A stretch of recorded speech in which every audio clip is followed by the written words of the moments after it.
I'm Perry, and you're listening to The Beauty Brains.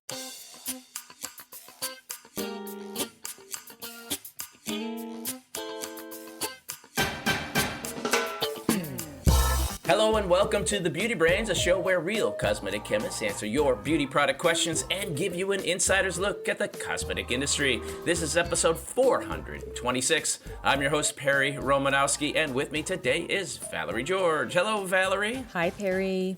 Welcome back from New York. We're getting excited to talk about that, right? Yep. But we're also going to talk about your questions. And on today's show, we're going to cover a lot of them, including, does sunscreen block skincare ingredients and makeup from working? What do you think of the Good Face project for cosmetic formulation? Does AO2 Clear help treat acne? What would be a cheaper dupe for StriVectin Anti-Wrinkle line BlurFector primer? And do infrared hair tools damage hair? And do those heat protectant oils actually work? But first, Valerie, we're back from New York Suppliers Day.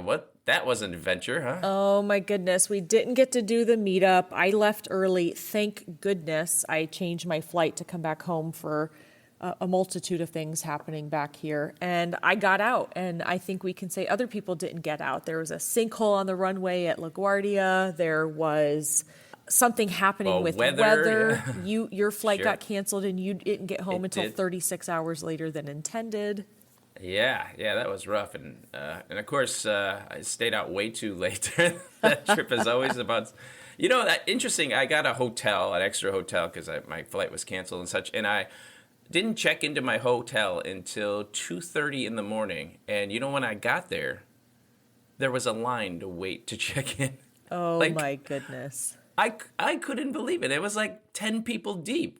Like, who checks into a hotel at 2:30 in the morning? I've done it, but not because I'm out partying or anything, but because I'm on a late road trip and, I need to get a hotel room. But sure, we did have a good time. I taught a course on everything about scalp, hair color, hair damage, etc. Went well. Oh, excellent. And my husband, Mr. Cosmetic Chemist, was like, do you have 8 hours of content to talk about? And I'm like, oh yeah, I could talk for even longer. And he said, are people going to get a break?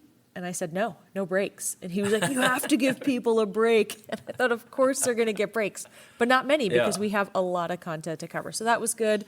The show was good. They at least got bagels and donuts in the back, right? No. What? There was no food? Well, there was a light breakfast with fruits and a light lunch, which most of the things had mushrooms, which, that's one of my fears. Not a fan of the mushroom? Not a fan. I respect the mushroom. I'm not going to eat it. Oh. And we won't get into it. But yeah, that was great. The show was good. It would have been nice to maybe spend a little extra time there, but I was glad to get out of there. I was really exhausted after having to be on. There was an Independent Beauty Association event. I'm on the board, so I had to be there. You were there. I can't believe you went out afterwards. I was like, I have to go to bed. I can't believe I survived that whole trip. I was just out way too late. And then I had to go out of town when I got back because it was Memorial Day weekend. And so today is like the first day I'm not going out, and I'm just going to chill. Our hair looks like we went out too much and did too much. It does. Our hair looks terrible today. We actually look like we have matching hairdos right now.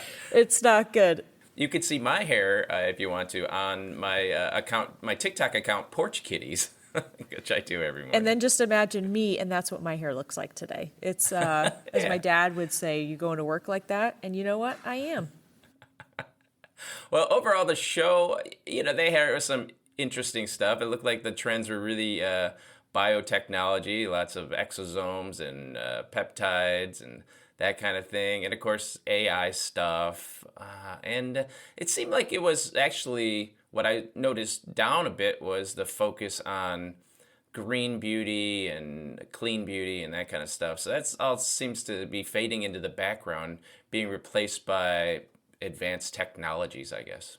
Yeah, the show really mirrored In Cosmetics Global, which occurred in Paris this year, in terms of what launches there were.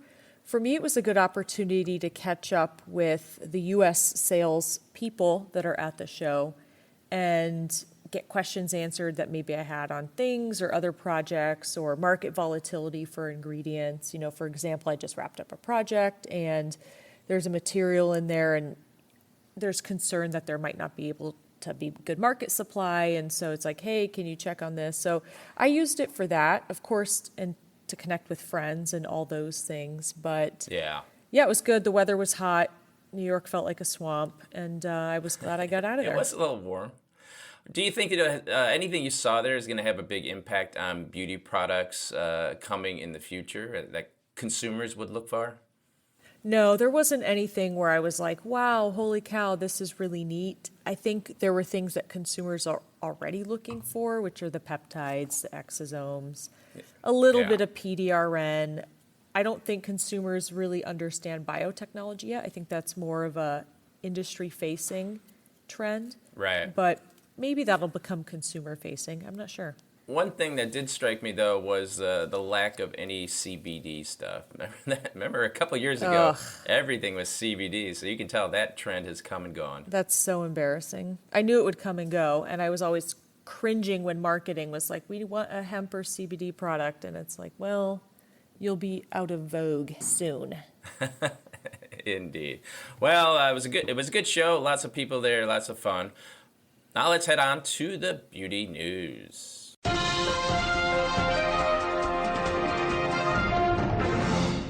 Valerie, I saw this article from the Ethos article. It's called "What Happens When Clean Has to Mean Something," and it went through what they considered a major accountability moment for the beauty industry as the era of self-regulated clean beauty marketing comes to an end.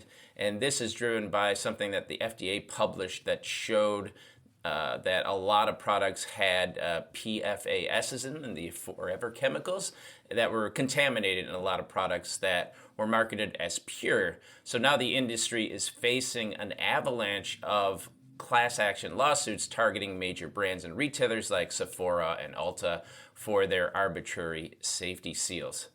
Then, of course, California has their strict PFAS ban and cosmetic companies can no longer rely on these vague marketing buzzwords. Instead, they are being legally and financially forced to back up their clean claims with rigorous lab testing, transparent supply chains, and verifiable data. Now, I'm not sure I agree with this take, but it is interesting to see that you can no longer just call yourself clean if you want to. Well, I actually like this because clean doesn't mean anything, and it actually has created a lot of consumer confusion, especially from brands or beauty retailers that all have their own meaning of what clean means, and it's almost never science-backed. You say PFAS, I say PFAS, 6 in one, half a dozen in the other, tomato. Sure.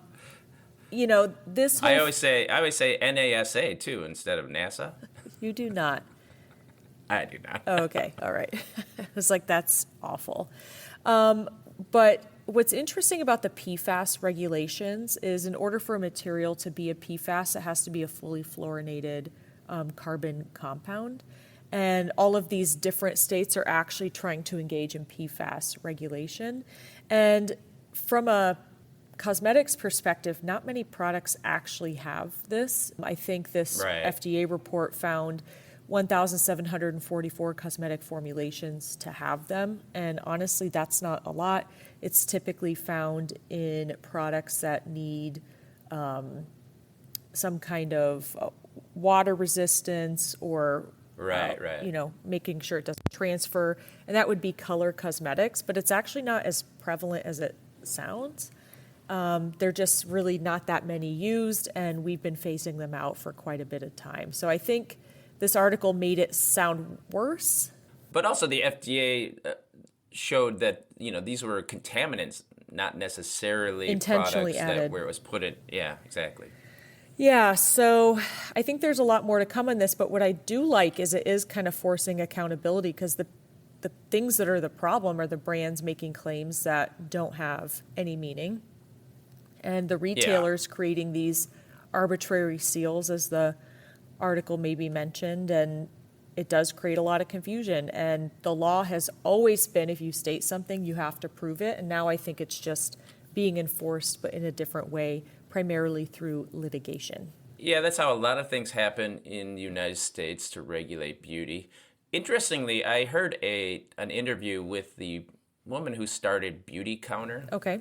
Remember that one? Yeah, And that Greg they Renfrew. were like, right. They were all about clean beauty and such. And then she ended up selling off the company and coming back. And well, it turns out she bought back the company after whatever venture capitalist bought it and ran it into the ground. But anyway, she was hoping that her new try at Beauty Counter would be to set up some sort of national clean beauty standard. I'm like, interesting idea, but good luck with that. No one will ever agree. People will say more needs Right. to be added. People will say Or less needs to be on this is there. We'll unsafe. never agree. Yeah, that's yeah. Good luck to her, but that's a big challenge. It's just like food. Everyone has their own belief system about what's okay for you. It'll never work. Right. Yeah. Exactly. It'll be hard.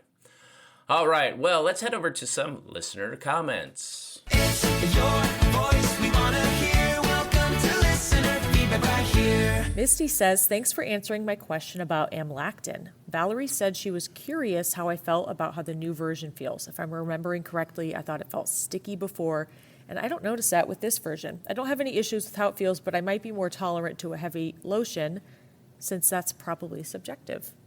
Yeah, we answered this question about amlactin, I think it was last episode or maybe 2 episodes ago. So that was her follow-up. Monica also added to the discussion. She said it's actually very frequently prescribed by doctors to elderly patients with extremely flaky skin on their legs due to health issues. Insurance does pay for it when it's prescribed.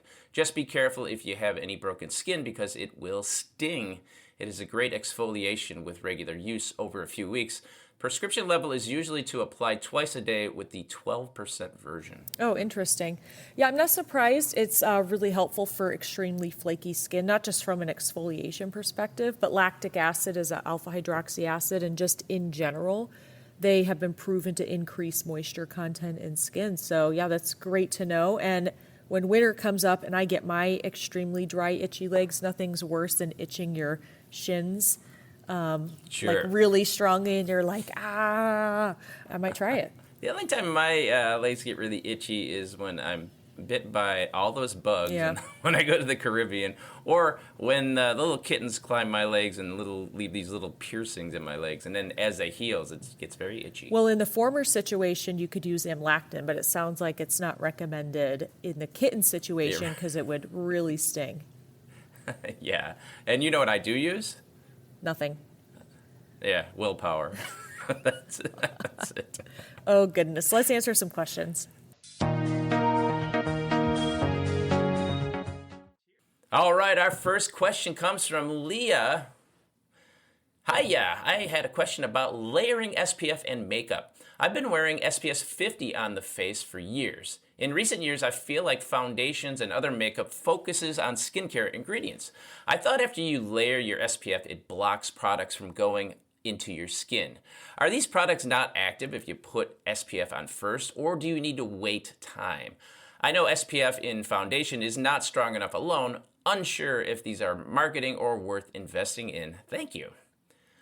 All right, so she puts the SPF on her face first, and then she puts the foundation on after that? Mm-hmm. I mean, some ingredients can get through a sunscreen, but for the most part, sunscreen is going to stay on top of your skin, and it's going to inhibit anything that might have gotten through. I think it depends on the SPF, but sometimes SPF products rely on a film technology or a polymer technology to help the SPF stay in an even film over the skin. And sometimes Right. that film network, the way the molecules are arranged in relationship to each other, do prevent certain ingredients from penetrating.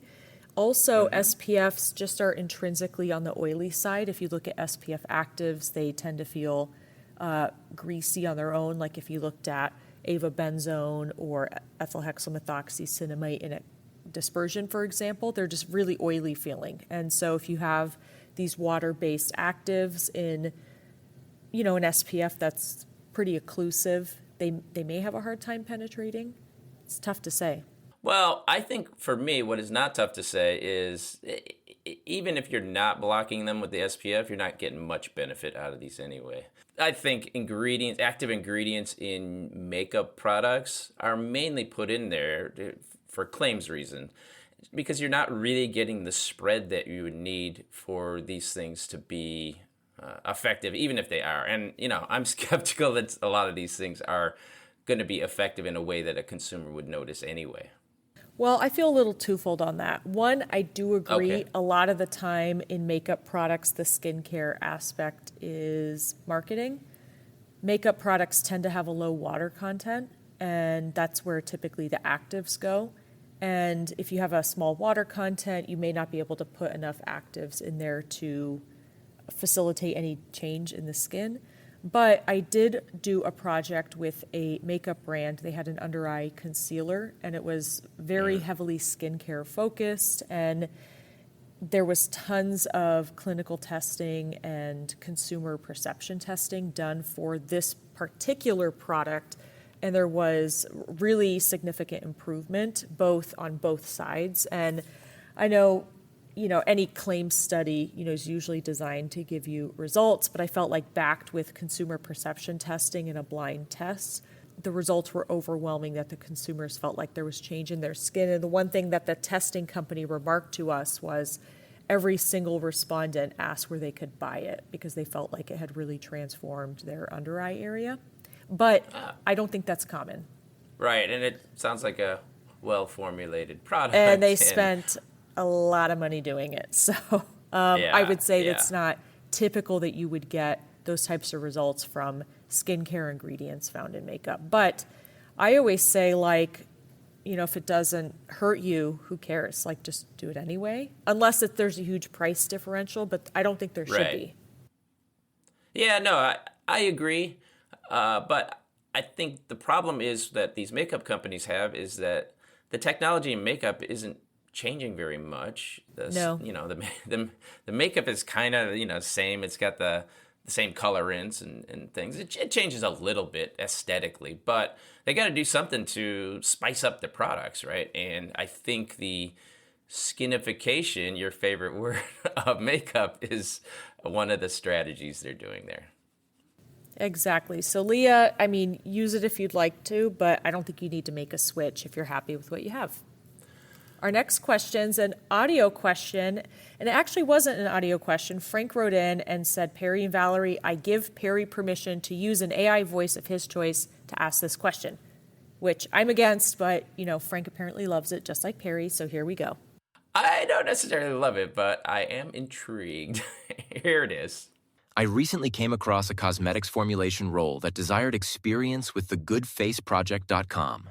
It's an AI-powered formulation software that seems to incorporate regulatory and compliance layers on top. Do you have any experience with this? I wonder where the AI aspects come into play. Does it suggest specific RM or loadings?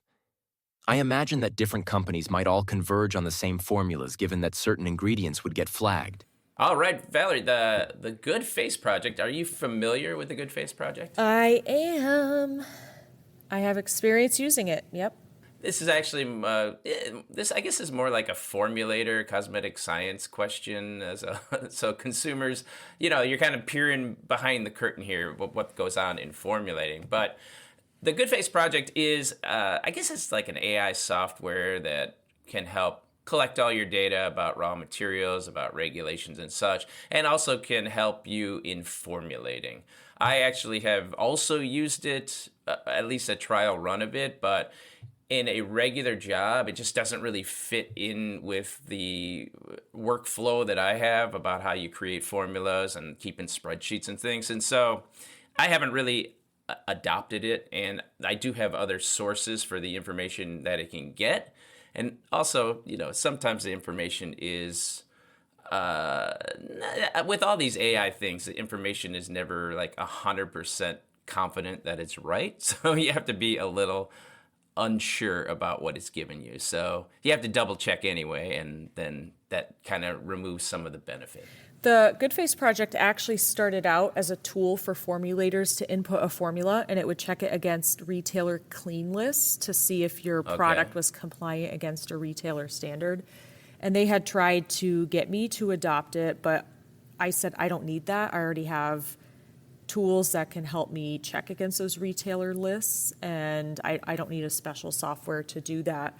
But they've added formulation tools, so you can track your formulas in there with different version histories. They've added regulatory and compliance, which my feedback to them was if you could add regulatory and compliance in there, not from a retailer perspective, but from a regulatory perspective in different geographies, that would be helpful. But I still don't use it because I just have different, better tools.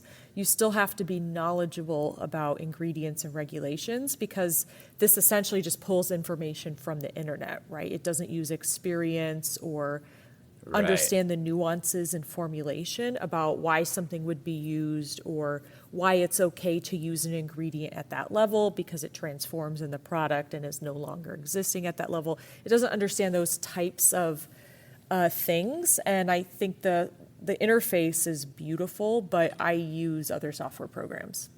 Yeah, once you get a workflow, it's hard to get someone to change. I think of this, if you're an experienced enough chemist, this maybe helps you a little bit in gathering all the data in one spot, but you're still going to have to double check the information, and you probably already have your sources, so this doesn't really provide a huge benefit. And, honestly, people don't like sharing their formulations with an outside company. And, of course, the company's going to say, oh, it's going to be all secret and stuff, but, you never know. So I'm a little skeptical there. Yeah, especially when softwares like this couple it with formulation assistance tools. How do I know that you're not scraping formula data from other customers to come up with different recommendations? So, for example, I worked at a salon brand and, they were, I don't recall if it was Good Face in particular, but this company was trying to get us to use their software and not only use it as a regulatory check, retailer compliance check, but to actually store all of our formulation work in there. And then they were launching a tool where if you were a chemist, you could pop in and say, I'm trying to formulate a shampoo like L'Oreal Everpure volumizing shampoo, and it would provide a starting formula recommendation to you. And just imagine if the L'Oreal Everpure formula were actually in there, would it use any of that data? And they say no, but it's really hard to prove that data is not segregated like that. And so I'm always skeptical of these types of things as well.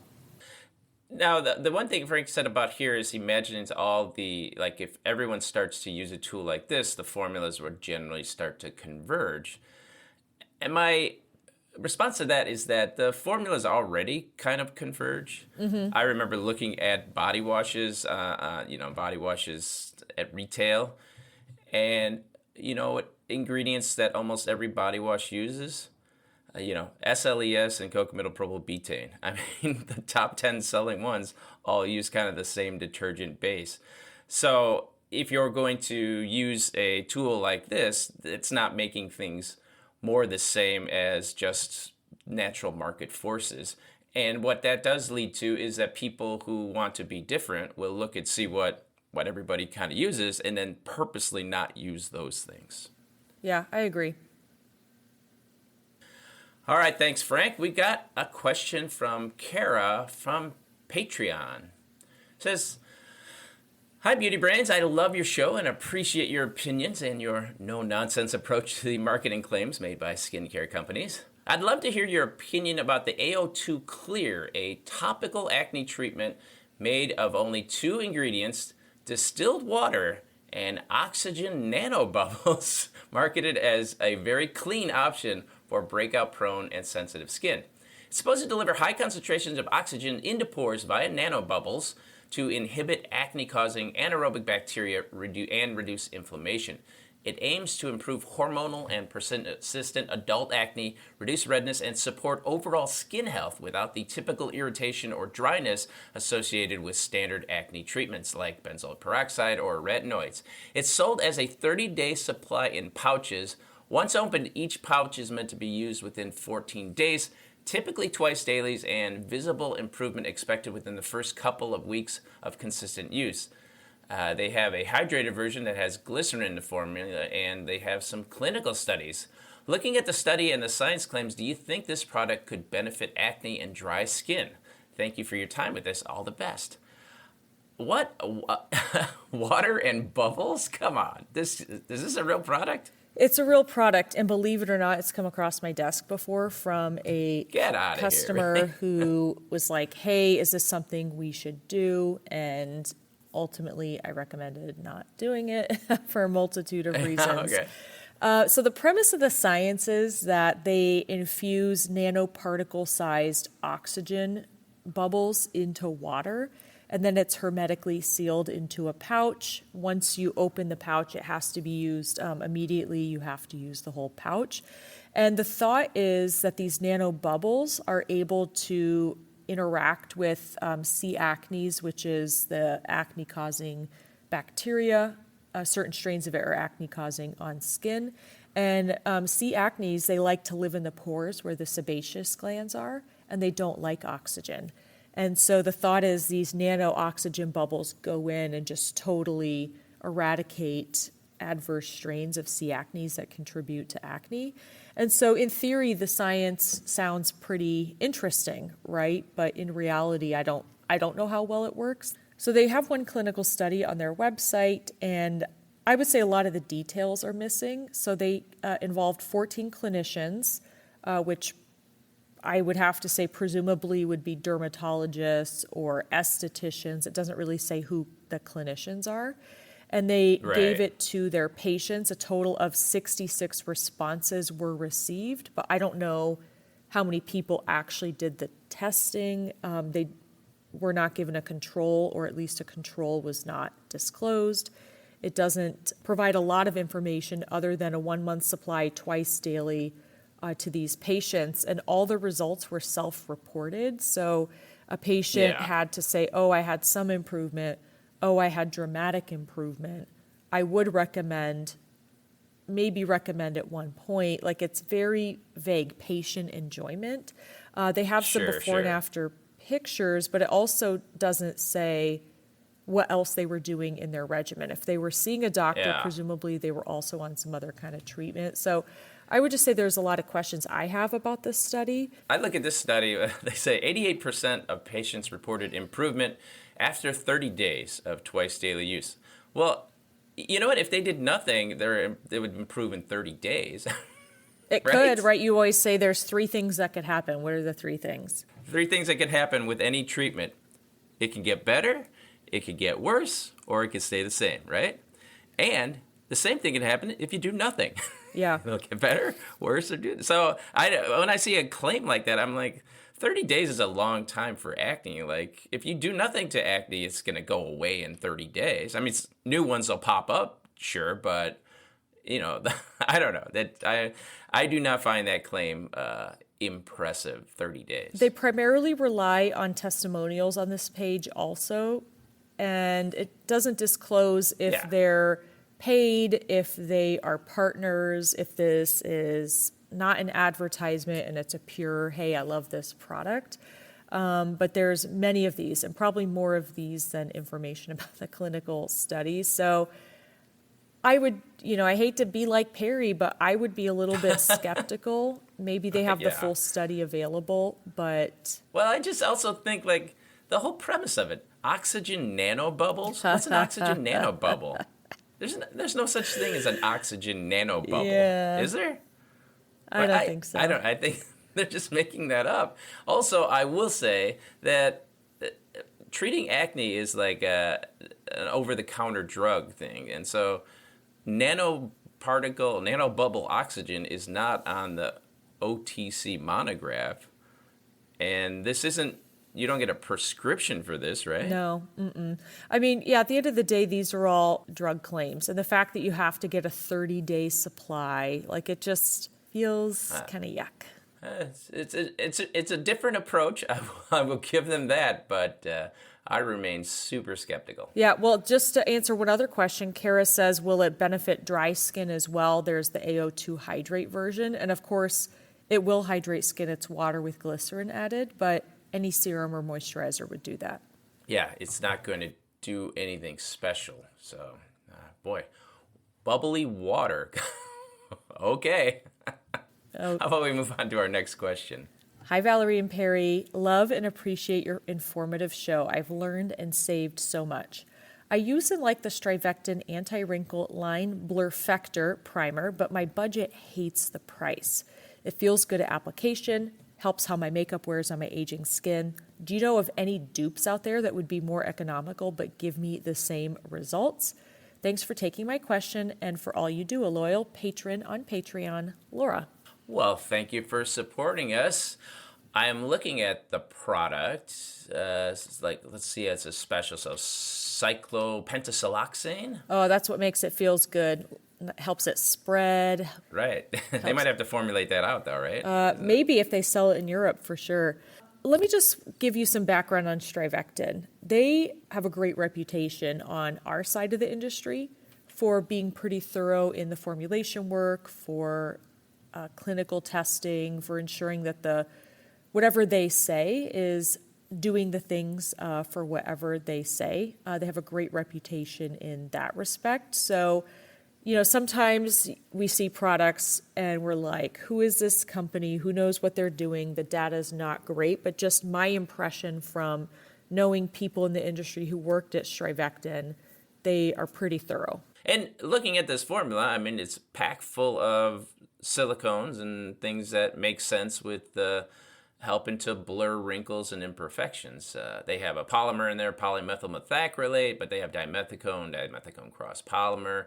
They have some mica. It makes a lot of sense to me that this thing can work to do what it says it does. It's like makeup. This is truly a primer in the sense that these silicones are forming a film on the skin. They're filling in these little wrinkle gaps on the skin. Makes total sense. So this one, it looks like $42 for a 30 mil thing. That's That's I pretty don't expensive. buy primer. Is that expensive? What's primer usually running?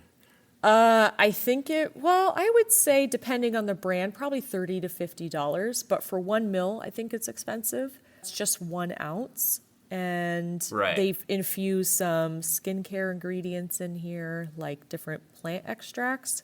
I would say those probably aren't doing anything. The real results are coming from the silicone cross polymers and the mica. So, the results are skin feels smoother. Well, of course it does. It has this silicone film on the skin. Because it fills in those tiny fine lines and wrinkles, skin looks refined, and it helps prevent makeup product from settling into the creases. And these are things that a traditional makeup polymer or makeup primer would do. So if you can find a makeup primer that has the first 5 ingredients on this list, I think it probably would be just as good of a job. It is skincare infused breathable primer. That's what they say. But the reality is this is just a makeup primer. Yeah, so I think that the key ingredients to look for is that cyclopentasiloxane and the polymethacrylate. Look for a primer that has that, and that might get you closer. I didn't find one that was obvious that had a similar ingredient list, but I'm sure they're out there, right? This not like, I will say this is not like special exclusive technology. This could be done by a lot of people. One example that has the first handful of ingredients matched is the e.l.f. Mineral Infused Face Primer. And ingredients are cyclopentasiloxane, dimethicone cross polymer, cyclohexasiloxane, dimethicone vinyl dimethicone cross polymer. So very similar from that respect. I'll say one area in which is different is it has silica dimethylsilyl in it, which is kind of a grippy ingredient. So it kind of helps it grip to the skin and helps other things grip to it. And so it might feel a little more tuggy, less nourishing than the StriVectin product, but it is a good starting point to look for those first handful of materials to get the same glide on skin and to get the same stay putiveness on skin. I found out Sephora has the pore primer, Okay. which has both the cyclopentasiloxane, it has the methyl methacrylate, it has more dimethicone. So, yeah, that one might do. What's the size and price? It looks like it's $18 for, what was it, 1 ounce. Yeah. All right. Well, one that's ounce? that's pretty good. So they're comparable. Yeah, so that'd be one worth checking out. Now they include the Enatia bark extract, which isn't doing anything Wow. either. But yeah, there you go. So I think that's a strategy you can look for. Look for that cyclopentasiloxane and some dimethicone, and then just try it out. Because honestly, this is one of those things where it's more about the feel and how you like it. Just because they're the same ingredients doesn't necessarily mean they're going to work the same, but they probably will. I agree. All right, we got time for one more question, and this comes to us from Allison. Hi, how does infrared style the hair? Does it really not cause any damage? Do I need a heat protectant? I'm expecting, and I want to know, is it pregnancy safe? And that's her first question about the, she put the Bob Dye Boost infrared heat Bondi Boost. hairbrush. Bondi Boost. Oh, the Bondi Boost. Bondi Boost. Oh my gosh. To be fair, she typed Bob, so there you go. Okay, and then the second question is, what are the ingredients that protect hair from heat, and are they sufficient? And this is about the Briogeo Style 4-in-1 Smoothing Weightless Hair Oil.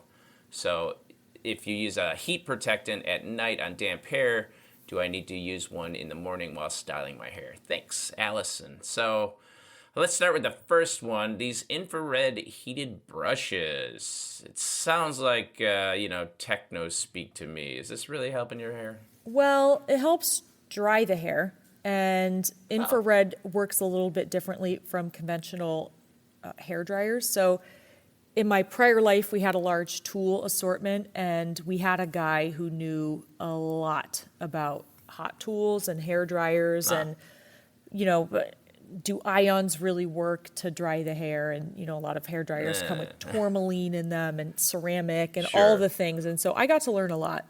And the one thing I do know about infrared tools versus like conventional hair drying tools is that usually a hair drying tool, there's a heater inside, and then a fan blows the hot air onto the hair to help the water evaporate from the hair. Or in this case, the brush produces some kind of heat to evaporate water from the hair. Infrared tools are a little bit different because instead of like a heat source with a mechanism to move hot air across the surface, they actually produce infrared waves. So it's a type of wavelength that, is usually emitted from the sun. And this is creating some kind of energy within the hair fiber. It can penetrate into the hair, and this in turn displaces the water molecules out of the hair fiber. Typically, infrared is thought to produce heat, but it's not like heat like a heater with a fan moving across it. It's just heat from the wavelengths that are part of that spectrum.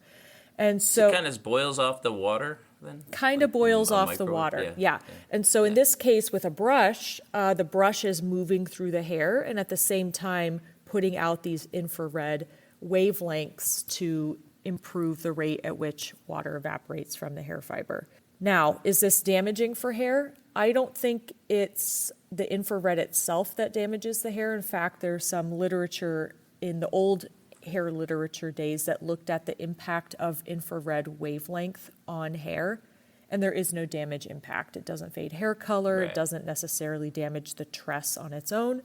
But where you get likely some damage is the fact that the hair fiber is heating up and it is displacing this water from the hair. So I don't know if it's more or less damaging than a traditional blow dryer. I think the infrared tool makers will tell you it's less damaging. And maybe Sure. that's the case. I don't really know if a consumer would notice a difference, but the thought of having the infrared in a brush instead of a blow dryer is essentially you brush the hair, and while you're brushing it, it's helping align the hair the way you want it. So making it a little smoother, a little straighter. You're heating it while you're giving it tension, so there's no need to put a blow dryer on it. But also the brushing is causing damage too. Yeah, there's that. Yep. There is. Now, as far as it being pregnancy safe, I would think it's pregnancy safe. I don't think I can't imagine there's anything that would be harmful there. No. And in looking at the bristles of this particular brush, the type of bristle that we see is really great for grabbing hair and creating tension on it.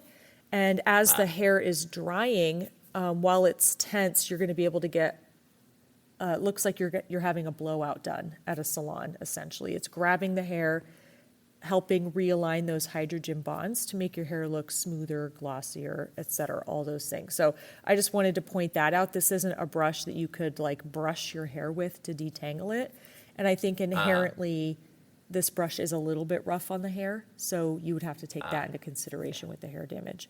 Right. But in terms of pregnancy safe, I'm not aware of anything because, again, infrared is essentially, in this case, it's going to be on your hair or on your scalp. It's not it's not coming into contact with your belly. It's not making internal changes inside the body. It's not like laying on an infrared mat. Right. Okay, now we talked about it heating, and she has this this hair oil. Do you need to protect your hair from the heat with this, and would this oil work? So, I'm a little skeptical that just oils are going to help protect your hair from heat. Here's how you can validate heat protection. So they specifically make a claim that it protects up to 450 degrees Fahrenheit. And so how a validation test is done is you would take hair, a tress, you would thermally damage it without any product. You would take a tress, apply product to it, and then thermally damage it. And this is done with a flat iron heated up to 450 degrees Fahrenheit. And then you essentially comb the hair and count how many hairs are broken.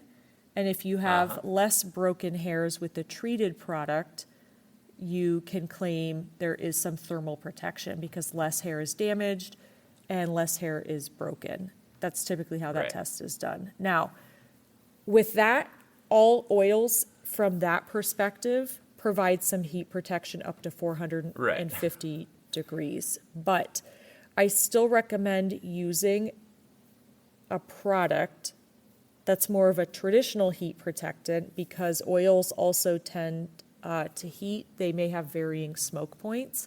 And so I'm not a fan of making a blanket statement saying put an oil on your hair and then put a flat iron on it. I just don't think it's good for it over time. And I would supplement it, particularly if, it's been several hours since you applied it to your hair because some oils do penetrate over time and the testing is not done in that fashion. So I would say add a separate heat protectant. Yeah, and I would point out that in that experiment that you talked about, any oil is going to prevent breakage. So, I don't know. Yeah, and that's the other piece. They don't wash the oil off the hair and test it. The oil's left on. And so it could be reducing breakage from, just the lubrication of the hair fiber. Yeah.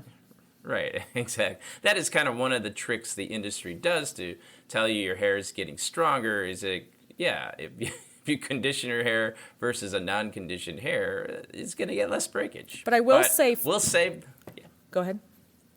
No, you go. But I will say... But I will say that there is another fact that is not reported on this product, and that's that oils heal split ends. And when I say heal split ends, I mean that they conceal split ends, and that's any plant oil. Yeah. So one of the recommendations is to use this product as a finishing oil.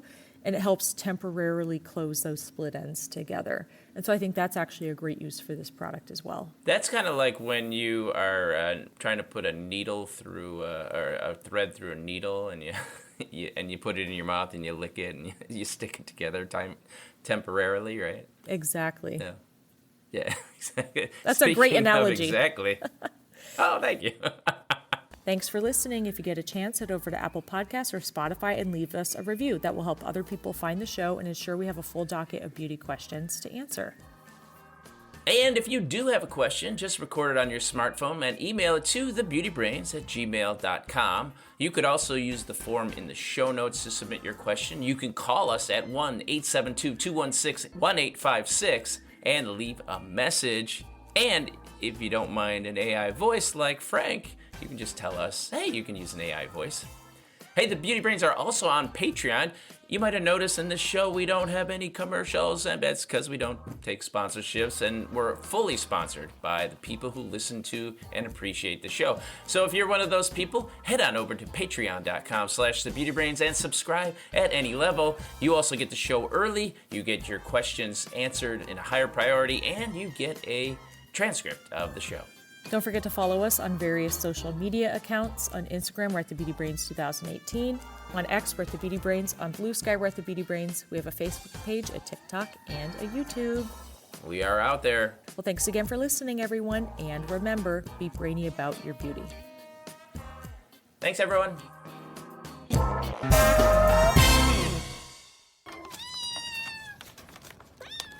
Kittens.